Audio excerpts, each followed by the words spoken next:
Believe it or not, this is what passes for broad daylight in Germany in mid-October. Yeah. I'd really like to share my story, but I have to tell you that it is easily one of the most unusual you're ever going to hear. I say that with no pride whatsoever. Unfortunately, my coming out story involves, yeah. Unfortunately, my story involves being expelled from a Christian school. It involves a good bit of time in prison. It involves a good bit of time in an isolation cell in prison, and I mean a good bit of time. It involves a good little bit of time on death row in Florida, and it involves a helicopter escape, which resulted in a crash and a manhunt and a confrontation with SWAT team, and it also involved fleeing my country and moving to Europe, because there got to be a point when it was just too much drama even for me. This is going to sound a little oxymoronic, but I was born in Miami, Florida, but I was raised in a very small town in Miami, Florida.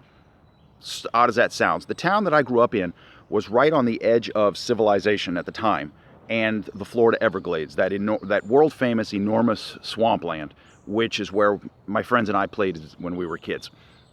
And my mother was a professional homemaker. Now, I say professional because my mother's damn good at anything she does. Anything she does it to the best of her ability. And she was an outstanding homemaker.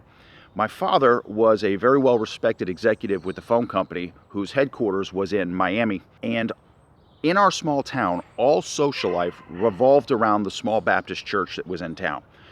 And it was literally a town where everybody knew everybody, period. There were no secrets in our town.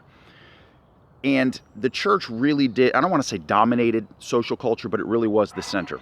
I also attended a private, rather conservative Christian prep school in Miami.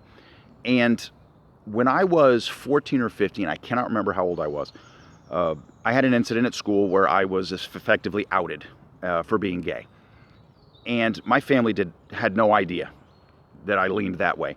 And so when I got expelled and brought home for the day, my parents sat me down in the living room and they asked me if it was true. Of course, I denied it. And they let me know in no uncertain terms that something was clearly wrong with me. There was something wrong with my thinking, and that they were going to get me help. That all I had to do was tell them there was a problem and they would help me. I denied it. I don't think I denied it because I was afraid of my family kicking me out. I don't think they would have done that. In fact, I know they would not have done that. My family was Christian, but they were not so far right-wing that they were going to throw their 14 or 15-year-old son out into the street. It wasn't going to happen. But I wasn't ready to be gay. To be gay meant that all of my friends would know, all of my teachers would know, all of my classmates would know. And in the late 70s, early 80s, that was not a hip thing. That just wasn't going to happen. So I denied everything. Unfortunately, that drove me fairly deep into the closet. And I was one of those Christian teenagers who used to pray every night that God would either heal me with his divine grace or allow me to die in my sleep. It was one or the other. I wanted to be completely straight or I wanted to be completely dead. Which, for those of you who've gone through that, and I know there are the high percentages that gay teens go through this, you know what a miserable hell that is. Because it irritated me that my friends were able to date, my friends were able to hold hands, my friends were able to kiss each other, they were able to sit in the back of the movie theater, and everybody just thought that was cute puppy love and it was all great. But my feelings were somehow invalid, and I was not able to engage in the joys of adolescence the way they were. So I stayed in the closet throughout all of high school. In 1990, I graduated from the private Christian high school and attended a private conservative Christian university in Palm Beach. Wow. I began studying religion because I thought at the time that the closer I got to God, the closer I got to religion, the further away from my sin and my sickness that I could get, and that eventually there would be some kind of healing or reconciliation within my own mind. Foolish.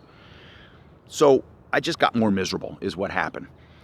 So I decided to take some time off from university and enlisted in the U.S. Navy. I ended up becoming what's called a Fleet Hospital Corpsman. In other words, I was a Navy medic that was assigned to the Marine Corps to provide frontline medical support to fighting Marines, because obviously the Marines are a division of the Navy. I loved my job. I loved everything about the Navy. But I ended up cutting a deal with the Navy and my father to return to university to study medicine and psychology. Obviously, that was in line with my training as a combat medic. And so I went to Nova Southeastern University in Fort Lauderdale, Florida. Now, here's something that you don't really ever see in the news. You don't hear about it. They talk about my case a lot, but they don't ever talk about the details of what really happened at that university. As part of that university, as part of my studies as a psychology major in that university, I was required to do a practicum. I was required to be a research assistant in any of a dozen different programs, purely by happenstance. Now, I know that the prosecutors and the police are trying to say that I did this intentionally, but I'm telling you, this was not intentional. I ended up working in a program with the Department of Juvenile Justice and the Department of Health and Rehabilitative Services, as it was called back then, in order to conduct research on male juvenile sex offenders. So I worked in a program where there were 21 or 22 young men below the ages of 16 who had been convicted of either rape or child molestation. That's why they were in this program. While I was working there as a research assistant, there was a young man there, 15 years old, who, if I remember correctly, was a twice convicted child molester at the age of 15. He was, I don't want to use the words a manipulative little bastard, but he was street smart. This kid was not naive by any stretch of the imagination. And one day while I was conducting research, he started flirting with me. Now, keep in mind, my entire life up until then, so we're talking from, let's say, 14 until I was 22 years old, I'd never had an actual boyfriend. I'd never developed the skills necessary to deal with flirting. I didn't know how to respond to flirting. Very foolishly, I gave in to his flirting. Now, yes, I was the adult. Yes, I bear the responsibility of the decision that I made. But let's not pretend that that decision happened in a vacuum. I was grossly unprepared for him flirting. And I don't want to lay the blame at anyone's feet, but that's what the circumstance was. So this young man knew exactly what he was doing. The next day, he went to one of his counselors, told the counselor that, oh, this guy molested me. The counselors went to the police came to me, I went to jail, end of story. I'll do a whole video on just how easy it is to be arrested and convicted in the state of Florida on nothing but an accusation. That's the actual law in Florida, but I'll do that another day. For now, let it suffice to say that my rear end was in jail and I was headed to prison. I went to prison as a convicted sex offender. Can you imagine how much fun that was? But also keep in mind that I was a 22-year-old that had been fully trained by the Navy and the Marine Corps to defend myself. And I didn't go to prison to be anyone's victim. I didn't go to prison to be anyone's bitch. So it's not so much that that a person goes to prison with a sex offense, it's how do they carry themselves while they're there. Because just like in the free world, bullies are looking for easy targets. They don't want trouble. You fuck with me, you're gonna know that you fucked with me. You may beat me, you may beat my ass, but you're gonna know that you had to earn it. No bully's looking for that kind of adventure, so for the most part, I was completely left alone. Even the guards mostly left me alone. That having been said, I went to prison and did my 5 years. Well, I was sentenced to 8 years in prison, but because of good behavior, I only had to do 5. But let me tell you that this whole time, the whole 5 years that I was in prison, my best friend from high school, his name was Cliff, came to visit me every other weekend. He was a massive, major emotional support for me. It was while I was in prison and he was visiting me one weekend that I sat across the table from him and I had to explain to him that I was in love with him. I had been in love with him for years. Let me say that I have always been gay. I'm straight gay. I'm not bisexual, I'm not trisexual, I'm not transsexual, nothing. I'm simply gay. I simply like other guys. Cliff is simply straight. Yes, he loved me as a friend. Clearly, he loved me as a friend, but he was never in love with me. Now, that's something that the newspapers later distorted badly. They tried to make it sound like we were lovers and that I had been molesting him since he was 12. None of that's true. None of that's true. Yeah, we messed around a little bit in high school, but it wasn't anything like what the news was trying to say. And I want to be clear, Cliff was straight. He told me it was, he was fine with me being in love with him, but that he didn't feel that way and that our friendship would just have to stay that way. I didn't like it, but I was okay with it because any part of Cliff was better than no part. That's how deeply in love with him I was. Now, my last year of prison, the state of Florida came out with a new program called the Jimmy Rice Act, where the state of Florida could hold certain sex offenders in prison beyond the end of their prison sentence if state psychologists deemed that they were too dangerous to be released. Now, let's think about it. This program of who determines who gets to be released was run by the Department of Children and Family Services. That used to be called the Department of Health and Rehabilitative Services, that used to run the program where I committed the crime. So the department of the state that ultimately was offended by what I did 5 years earlier was now in a position to determine if I was too dangerous to be released. How do you think they were going to vote? So at the end of my prison sentence, it was determined I was too dangerous to be released, so they transferred me at the end of my sentence to a private prison, a civil prison. Now, in the news, they try to make it sound like this is a treatment center. They're here to treat people. They're here to help people. Bullshit. Let's call it what it was. It was a civil prison. It was a former Department of Corrections facility. It was operated by Departments of Corrections staff. We were fed by the Department of Corrections. We were clothed by the Department of Corrections. The doctor was from the Department of Corrections. All the treatment staff were originally employed by the Department of Corrections. When we went to court and came back, we were in handcuffs, shackles, and waist chains and transported by who? The Department of Corrections. So let's cut the crap. This was not a treatment center. Now, when I got the reports from the doctors who deemed I was too dangerous to be released, and I read what they had written, they had lied so badly that I believed that I was going to be the victim of a conspiracy. I believed that when this went to court, that nobody was going to listen to my side of the story, because whoever listens to a child molester? Nobody. Nobody wants to hear it. And so I did the dumbest possible thing I could possibly do. I talked my best friend, Cliff, into helping me escape. Cliff went and got helicopter lessons, flying lessons, and eventually stole a helicopter and flew that helicopter into this armed, secure, maximum security mental health prison and landed that helicopter on the rec yard.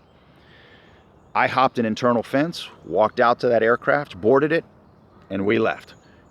Because of some mechanical problems that probably were my fault.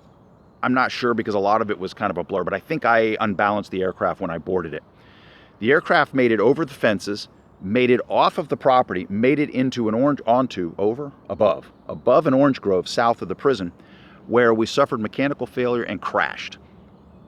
I'll see if I can dig up some pictures of the crash site from crime scene photos, but you'll see that the helicopter just completely disintegrated around us. Only slightly wounded, we gathered up our firearms and we took off running.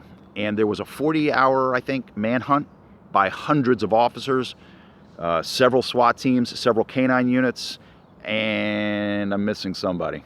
Whole bunch of ground vehicles. The next day, we were captured by SWAT teams in helicopter when we were trying to cross a river, and the helicopter came in over the river and caught us literally crossing the water. We surrendered. We were outgunned, and there was really at that point nowhere to go. We surrendered and were put in isolation cells at the local county jail, and I was prosecuted for armed escape. Ultimately, I was convicted of the armed escape and sentenced to 20 more years in prison. The Department of Corrections at that point believed that I was so dangerous that they labeled me as an extreme escape risk and put me in an isolation cell where I would remain for the next 6 or 7 years. Altogether, including time in county jail, I spent 10 years plus 1 day in an isolation cell in one location or another. That's 3,651 consecutive days in an isolation cell. You can imagine what an isolation cell is, so I'll skip describing it.